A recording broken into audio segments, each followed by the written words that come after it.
Chinese बहू। Chinese बहू हमारी याद तो है ना आपको? भूले तो नहीं ना? हाँ भाई, थोड़ी देर में ही सही, लेकिन चाइनीज बहू की कहानी आ ही गई। क्या हो रहा है ये देश में? चाइना ने तो आतंकी मचा रखा है। अरे क्या हो गया? क्यों चाइना को कोसता रहता है? भूल मत, तेरी ससुराल चाइना की ही है। हाँ माँ, पर ये देखना, लड़ाई झगड़े, ये बीमारी, ऊपर से ये देश कितना चालाक है। अंदर न जाने क्या क्या करता रहता है। तभी अंदर से बहू की चिल्लाने की आवाज आती है। अरे क्या हो गया बहू, क्यों चिल्ला रही है? माँ जी, ये देखिए, ये रूस ने यूक्रेन की हालत क्या कर दी है। ऊपर से चाइना में 2 बड़ा लॉकडाउन लग गया है।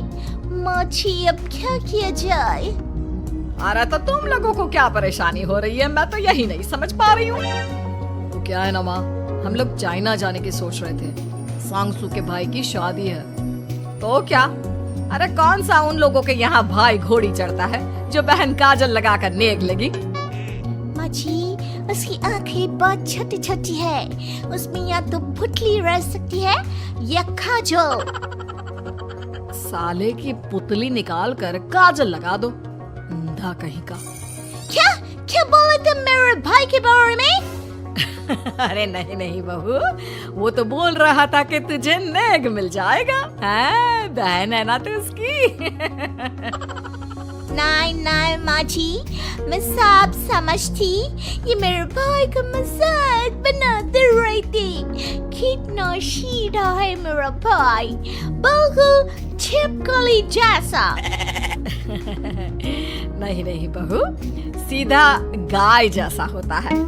सही पकड़े हैं माँ जी। हाँ, तो मेरे भाई की शादी है, मैं चाइना जरूर जाऊंगी। तभी एक पड़ोसन आ जाती है। अरे नहीं नहीं बहू, तू कहीं ना जा। हम लोगों का मन कैसे लगेगा तेरे बिना? ले बहू, तेरे भाई के लिए ये शॉल रख ले, हमारी तरफ से गिफ्ट कर देना। अरे सब कितने अच्छे हैं। मेरी चाइनीज बहू को कितने प्यार से तुम लोगों ने एक्सेप्ट कर लिया। सच में बड़ी भाग्यशाली हूँ मैं। कैसी बात कर रही है? ये तो हम लोगों के देश की खूबसूरती है कि हर किसी को दिल से अपना लेते हैं, बस वो भी दिल से हमें अपना समझे। कैसी बात कर रही हैं आंटी जी? मेरे लिए आप सब सासू माँ जैसी ही हैं। मुझे भारत बहुत अच्छा लगता है, ये सबसे अच्छा देश है। मेरा भारत महान। वैसे भी लड़के की शादी जहाँ होती है वो तो वहीं की हो जाती है ना? जीती रे बहू, सही बोल रही है। औरत तो होती ही पानी की तरह है, जो जहाँ जैसे रखे वैसी ही शेप ले लेती है। आंटी जी, ये थोड़ा सा ज्यादा हो गया, समझ नहीं आया। नो प्रॉब्लम, मैं चाय बना कर लाती हूँ। फिर क्या, वो दिन भी आ जाता है जब बेटे बहू को चाइना जाना पड़ता है। वहाँ जाकर बहू का भाई कहता है, मेरे बहन आ गए, मेरे बहन आ गए। मैंने सबको बोला कि सब हिंदी में बात करेंगे, नहीं तो फिर नाराज हो जाएगी। थैंक्स बॉय, हिंदी मेरी भाषा है। अब मुझे उसमें बात करना अच्छा लगता है। आपने जीजा जी से मिलो। बहन तुम अंदर चलो। सभी बहू को अंदर लेकर चले जाते हैं, लेकिन सांगसू का पति, वो तो बेचारा चाइना के ससुराल के आंगन में अकेला खड़ा रहता है। काफी देर तक जब कोई उसे नहीं पूछता तो वो माँ को घर पर फोन करता है। हाँ बेटा, पहुँच गए ना कुशल मंगल? हाँ माँ, लेकिन सांगसू पता नहीं कहाँ है। वो तो अंदर गई है, तब से बाहर आई ही नहीं। अरे कैसी बात कर रहा है? तो तू अंदर चला जा, तू बाहर क्यों है? अरे दामाद है तू वहाँ का, उन लोगों ने तुझे बिठाया, चाय पानी कुछ नहीं पूछा? नहीं ना माँ। तभी सामने से सांगसू आती है। क्यों आप अभी तक तैयार नहीं हुए? और ये बैग लेकर क्यों कमरे से बाहर आए?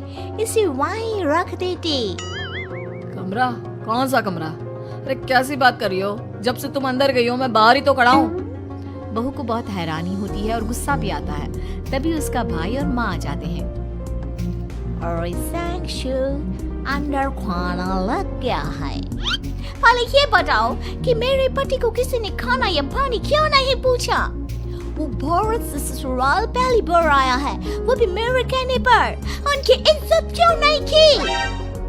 देख बेटी, तूने जबरदस्ती जिद में शादी की थी तो हम लोगों ने कर दी, लेकिन अब तुम ये सोचो पूरी चाइना में मैं इस इंडियन को अपना दामाद बताऊं? So sorry। हाँ सक्सो, और तुम भी चुप रहना, नहीं तो वो लोग मेरी शादी तोड़ देंगे। ओह, ऐसी बात है। कोई बात नहीं, मैं बाहर होटल में रह लेता हूँ, तुम वही करो जो ये लोग चाहते हैं। कैसी बात कर रहे हो? शादी के बाद पति जैसा भी हो, जो भी हो, पति होता है। वैसे भी तुम्हारे पूरे परिवार ने, सबने बिना सोचे मेरा साथ दिया, मुझे एक्सेप्ट किया, प्यार किया। मैं अपने देश में आपको अकेला कैसे छोड़ सकती हूँ? ये हिंदी फिल्म का ड्रामा बंद करो, मैं अभी अब बर्दाश्त नहीं करूँगी। चुपचाप अंदर चलो, नहीं तो ये शादी वादी यहीं खत्म करके इसे अकेले ही इंडिया जाना पड़ेगा। कैसी बात कर रही हो माँ? ये मेरे पति हैं। नहीं था, हम लोगों ने यहाँ वकील को बुला लिया है, जिसके बाद अब तेरा तलाक करा के हम यहाँ के चाइनीज लड़के से तेरी शादी करा देंगे। अरे कैसी बात कर रहे हो? हम तो यहाँ तुम्हारी शादी के लिए आए थे। नहीं नहीं, मैं सांगसू के बिना नहीं रह सकता हूँ। हाई वोल्टेज ड्रामा होने के बाद से ही सारा माहौल खराब हो जाता है कि तभी एक लड़की आती है।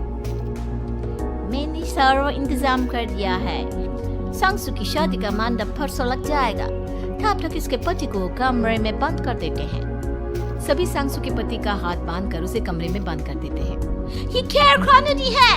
हम लोग मेरे पति के साथ ऐसा नहीं कर सकते हैं। मैं किसी से शादी नहीं करूंगी, ये साफ बात है।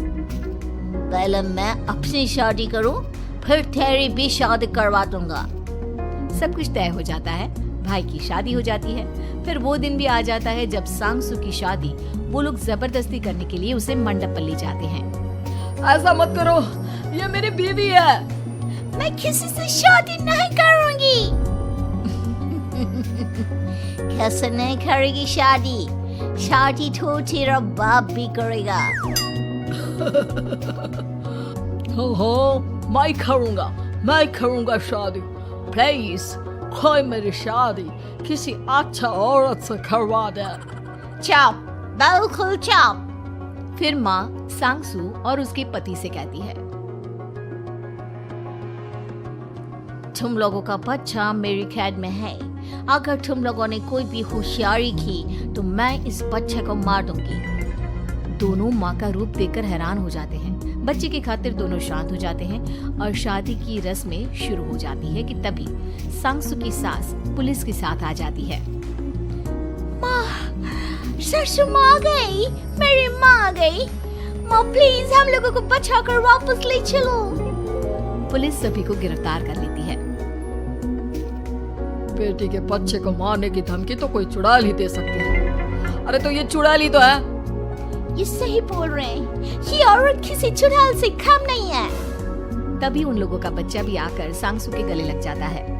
माँ, तू सही समय पर आ गई, लेकिन तुझे कैसे पता चला कि यहाँ ये सब हो रहा है? बेटा, ये चाइनीज लोग ना होते ही धोखेबाज हैं। इन लोगों पर मुझे भरोसा नहीं था, इसलिए मैंने तेरे फोन को हमेशा के लिए मेरे फोन से अटैच कर दिया था, जिससे तेरे आसपास होने वाली सारी बात मैं सुनती रहूं।